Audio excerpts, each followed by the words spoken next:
Eu quero agradecer ao deputado Roberto Santiago, ao deputado Ronaldo Nogueira, por suas ausências, e também ao deputado Marquesano, e também ao senhor, José Carlos, com muita alegria. Eu vejo o histórico que o senhor tem, com a experiência, com todo o respeito. Eu peço até a sua reconsideração da posição de Estado local errado, que muito pelo contrário.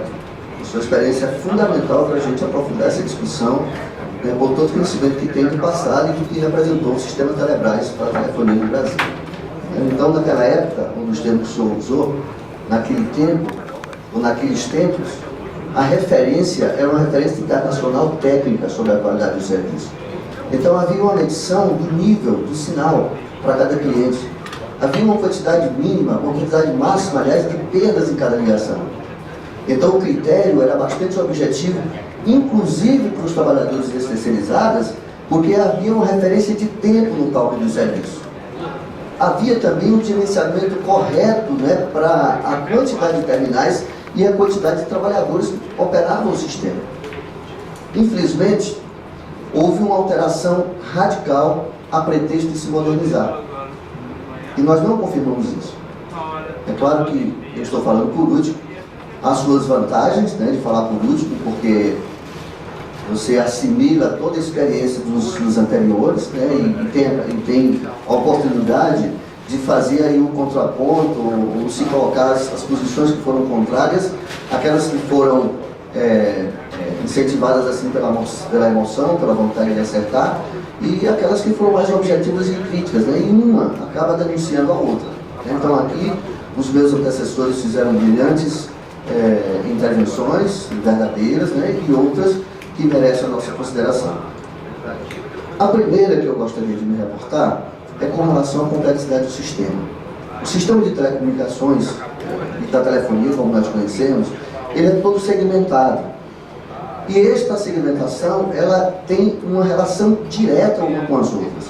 A partir da venda em cada local, que hoje ela é feita pelas empresas que que são franqueadas, ou que são parceiras, ou que são da própria operadora, que elas fazem em cada local, atendendo os clientes pessoalmente, como ao mesmo tempo eles são atendidos pelos call centers, que têm o mesmo objetivo de vender serviço, ou de aceitar as reclamações dos clientes, ou de negociar com esses clientes. Isso na parte comercial. Na parte técnica, nós temos a planta interna, a planta externa, a infraestrutura, a climatização, enfim, todos os segmentos da telefonia fixa, da telefonia móvel e da telefonia pública.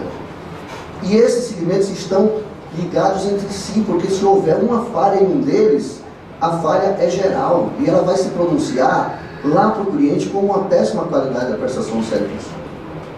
Aí, lamentavelmente, a partir da Constituição de 88 e posteriormente também da privatização do sistema, houve uma degradação dessa relação e dessa responsabilidade. Então, as empresas especializadas, elas passaram a se responsabilizar por segmentos que têm a ver um com o outro, que, no entanto, ela não tem autonomia para resolver a questão, como foi muito bem colocado aqui pela presidente do Sindicato dos Prestadores de Serviço. Cada um dos terceiros, ele tem o seu limite e ele tem o seu objetivo, que é prestar o seu serviço. Ele não tem nenhum compromisso com as demais áreas. O compromisso é da operadora. Mas aí, dentro dessa loucura que nós estamos vivendo no país, com esta forma de precarização, como é que fica o cliente e como é que ficam os trabalhadores? Nós ficamos inteiramente perdidos. Porque o que nós vemos hoje, na prática, é que aquele que está assumindo o compromisso pela venda do serviço lá na ponta, ele está altamente precarizado, ele sofre a rotatividade dos contratos e ele não passa mais do que um ano daquela atividade. Na maior parte das vezes, senhor presidente, esses trabalhadores nem chegam a ter carteira registrada. E na maior parte das vezes nós temos que judicializar questões que não é por excesso de legislação, não. É por judicialização proposital para rebaixar o salário dos trabalhadores. Daí os indicadores que já foram citados aqui pelos representantes do Superior Tribunal do Trabalho a respeito do altíssimo volume de judicialização. Os sindicatos, eles estão assumindo a sua posição, os trabalhadores estão defendendo o seu direito. Mas nós estamos cometendo o absurdo de entrar na justiça para receber dinheiro líquido e certo de direito dos trabalhadores. Hora extra, por exemplo, não são pagas. O banco de horas é praticado, né, mesmo que não haja previsão nos acordos coletivos de trabalho ou então nas convenções, porque a empresa simplesmente, a maior parte das empresas simplesmente suprime o pagamento das horas extras. As estatísticas das ações judiciais dos tribunais provam que o que nós estamos falando aqui é a realidade. Por outro lado, assim como colocou aqui o nosso companheiro Messias, nós temos um sistema de organização sindical que é simétrico. De um lado estão os trabalhadores, do outro lado estão os patrões. No entanto, nós, ao analisarmos a história pós-privatização, nós vemos o tanto que esse sistema, essa organização sindical patronal, ela tem sido falha e ela não produz o resultado da organização da categoria para se impor, deputado Vicentino, para as operadoras na negociação do seu contrato, que é o seu mistério, que é o seu trabalho. A prática, o que nos mostra? Altíssima precarização dos contratos, altíssima redução de estoques prestadores de serviço de telefonia. Aqui o presidente Albin citou algumas empresas, eu queria lembrar algumas outras. A Relacom, uma grande empresa internacional, assim como ela deu calote em São Paulo, ela deu calote no Norte e Nordeste, não pagou nenhum trabalhador. Os trabalhadores receberam dinheiro posteriormente, direito líquido e certo, receberam na justiça posteriormente. A empresa ETE, uma grande empresa, sumiu do mercado. Por que ela não permaneceu no mercado? Queria citar aqui a empresa EGS. Assim, no momento histórico, que eu considero histórico, essa empresa publicou uma nota técnica na imprensa denunciando que estava se retirando de uma concorrência porque aqueles preços ofendiam ao padrão de qualidade da empresa.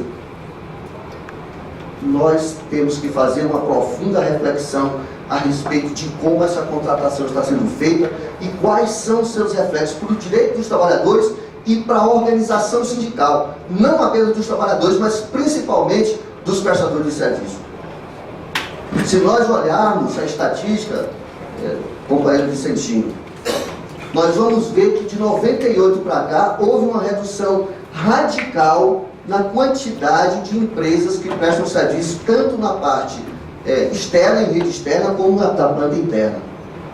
Essa concentração ela levou ao monopólio. E esse monopólio ele impediu a concorrência entre aqueles que deveriam ser especializados. Aí cabe um questionamento: que tipo de especialização é essa que faz a precarização da relação do trabalho? Hoje em telecomunicações nós temos os piores salários da parte terceirizada. Para trabalhadores que têm que ter um curso técnico, tem que ter o segundo grau, tem que dirigir veículo, tem que ter domínio técnico da atividade que ele desempenha, ele tem que ter capacidade de apresentação, de interlocução com o cliente, porque ele é que está na casa do cliente, ele é que vai atender aquele cliente, ele é que vai dar as explicações, para ganhar um salário mínimo na sua maioria, na maioria das vezes. Acrescentar em alguns casos a periculosidade, que acaba entrando como salário, e se sujeitar ao não pagamento da produção, que é resultado do trabalho dele. Aí novamente eu abro um parênteses: aonde está a especialização? Aonde está o reconhecimento do desempenho? Se aquele trabalhador vê suprimida a sua produção propositadamente pela maioria das empresas. Eu não quero generalizar, porque há diferenças, mas a grande maioria das empresas tem esse procedimento. Usa o banco de horas para reduzir salário e ao final do ano não cumpre o banco de horas. A estatística do Ministério do Trabalho e a estatística dos sindicatos prova isso. Judicialização de direito líquido e certo. Se isso está acontecendo de alguma forma, essa casa, nós trabalhadores, os empregadores, as operadoras e os prestadores de serviço, temos que fazer uma profunda reflexão. Que tipo de serviço nós estamos prestando para os clientes? A que custo nós estamos nos submetendo a isso? A pretexto de quê? Da especialização? Especialização com precarização da relação do trabalho? Com negação de direito líquido e certo? É impossível a gente compreender que haja uma especialização desses níveis. Naquela época, até 75, os trabalhadores dos terceirizados tinham salários melhores do que os das operadoras. E, de fato, eles cumpriam tarefa determinada. Eles faziam ampliação e eles seguiam, né, cada empresa com o seu pessoal. Hoje, como é que as coisas acontecem? Uma empresa, quando ela perde o contrato, ela troca a camisa dos trabalhadores. As ferramentas são as mesmas. Os veículos são os mesmos. Os trabalhadores são os mesmos, contrato após contrato. E aqui, como foi muito bem relatado aqui pelo ministro, esses trabalhadores, eles sofrem interrupção de férias. Alguns eu queria citar aqui como os prestadores de serviço de telefonia para os bancos, que os contratos são trocados a cada 2 anos. Tem trabalhadores que estão há quase 10 anos sem férias, com férias indenizadas. Então, aonde está essa especialização? Aonde está a especialização de capistas, de instaladores, de emendadores, que têm os piores salários dos terceirizados? Basta comparar as convenções coletivas que estão disponíveis no mediador para ver que o nosso piso salarial é o pior do Brasil. Eu volto a perguntar, aonde está a especialização? Então, é claro que nós precisamos fazer uma retomada de uma avaliação mais profunda da questão técnica, das relações do trabalho e das relações contratuais. Porque, de fato, presidente, o que aconteceu nesse interim, de 98 para cá, foi uma verdadeira agressão à concorrência. Eu não estou aqui para defender as operadoras, longe de mim isso, mas basta analisar os contratos para ver que o que eu estou falando aqui é verdade. Quantas operadoras, quantas terceirizadoras haviam naquela época e quantas existem hoje? Eu quero citar para o senhor que na rede externa da Oi, por exemplo, que é a empresa que eu trabalho, na área que a gente atua, existem 2 operadoras ainda. Para um país do tamanho do Brasil, será que se justifica isso? E o que é pior, verdadeiras aventuras empresariais. Empresas sem tradição nenhuma, que da noite para o dia, elas cresceram vertiginosamente, sem ter estrutura. Por quê? Porque não precisa da estrutura, ela já tem uma estrutura pronta. Operadoras são as terceirizadas, o senhor quer falar, o senhor quer dizer? Não, operadoras são as empresas que detêm a concessão. Empresas como a Oi, como a TIM, como a Embratel, como a Claro, né? E as prestadoras de serviço são empresas como a Telemon, como a RM, como outras empresas que estão ligadas em São Paulo, né? Que tem um volume maior de empresa pela grandiosidade de São Paulo. Né? Mas na maior parte dessas empresas, né, dessas operadoras, elas instrumentalizaram algumas outras pequenas empresas para atuar em áreas que elas não tinham tradição. E a pretexto de que se submeteram? E por que as empresas que tinham tradição não se submeteram a esse tipo de contrato, como eu citei aqui agora a ETE e como eu citei a Relacom, que abandonou o contrato? Ou agora há pouco a Nokia Siemens, que também abandonou o contrato? Então é essa realidade que nós precisamos discutir. É essa prestação de serviço nessas condições horrorosas que estão sendo colocadas lá para os clientes, com telefones que nós utilizamos na parte de telefonia móvel, recebendo informação de que o telefone está fora de área, quando você olha para o mostrador e ele está assinalando que há sinal da operadora. Quando você consegue gerar uma chamada, mas não consegue receber uma chamada. Quando as transmissões, as interrupções de transmissão de recepção são frequentes.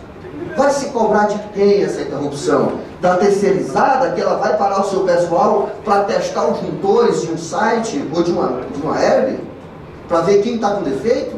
É impossível. Então esse sistema não pode continuar dessa forma. Está errado e nós precisamos fazer essa reflexão. Da mesma forma que é inadmissível que o setor de empresa, prestador de serviço, se submeta à precarização dos contratos, realizando e participando de leilões, onde eles aceitam fazer o serviço por menos, é impossível que as entidades sindicais laborais sejam oprimidas por essa rotatividade de contrato. Eu não quero entrar nesse detalhe, me aprofundar, até porque o tempo não permite, mas como o sindicato vai se estabelecer num ambiente de rotatividade desse? Se a gente sabe que o mandato sindical e a estabilidade sindical, ele tem a ver com o contrato de trabalho. Houve a rotatividade de contrato de trabalho, o sindicato tem que se renovar, ele tem que sindicalizar todo mundo novamente. É justo para o movimento sindical que ele tenha que se submeter a essa opressão? Não é justo, de forma nenhuma. Então esse modelo, ele precisa ser discutido. Aqui, como colocou o companheiro Messias muito bem, Os sindicatos têm que ser representados por ramo e por categoria econômica. Hoje nós estamos marchando para o sindicato por profissão, não para o sindicato por categoria. Isso é um absurdo. E no ambiente de terceirizados, nós poderíamos ter os sindicatos dos instaladores, sindicatos dos cabistas, sindicatos dos auxiliares técnicos, dos engenheiros, dos técnicos, técnico 1, técnico 2, técnico 3, porque esse não é o caminho da especialização. Então nós estamos caminhando com uma barbaridade que, infelizmente, esse PL 4330 nos conduz a isso, por uma suposta especialização, que de fato é uma precarização das relações de trabalho, é a decretação do fim da CLT, é a retirada do direito dos trabalhadores se organizarem e é a desorganização também desse segmento empresarial, sindical patronal, que conduz a isso, né, que obriga esse segmento empresarial a se submeter a essas precárias condições de trabalho. Então, não é justo que as operadoras, aqui como foi colocado pelo nobre deputado Ronaldo, não é? Os bilhões de lucro que são remetidos para o exterior, o reconhecimento pela especialização, pela excelência do serviço, pelo investimento em qualificação profissional, né, que mais uma vez naquela época nós tínhamos uma estrutura aqui em Brasília, em diversos locais do Brasil, que se preocupava com a qualificação e com a requalificação. E agora, quem vai assumir o custo da qualificação e da requalificação? Para encerrar, a operadora contrata serviço de gente que é especializada. O terceirizado presta serviço para os quais ele é especializado, mas ele não tem gente qualificada. Só que a operadora paga um preço fixo para a empresa que terceiriza. De onde ela vai tirar o seu dinheiro para custear essa qualificação para prestar um serviço que não é o serviço dela, que não é a obrigação dela? Então tem algo errado que nós podemos comprovar aqui pelas próprias exposições, né, tanto da representante do segmento da prestação de serviço, como pelo representante das operadoras.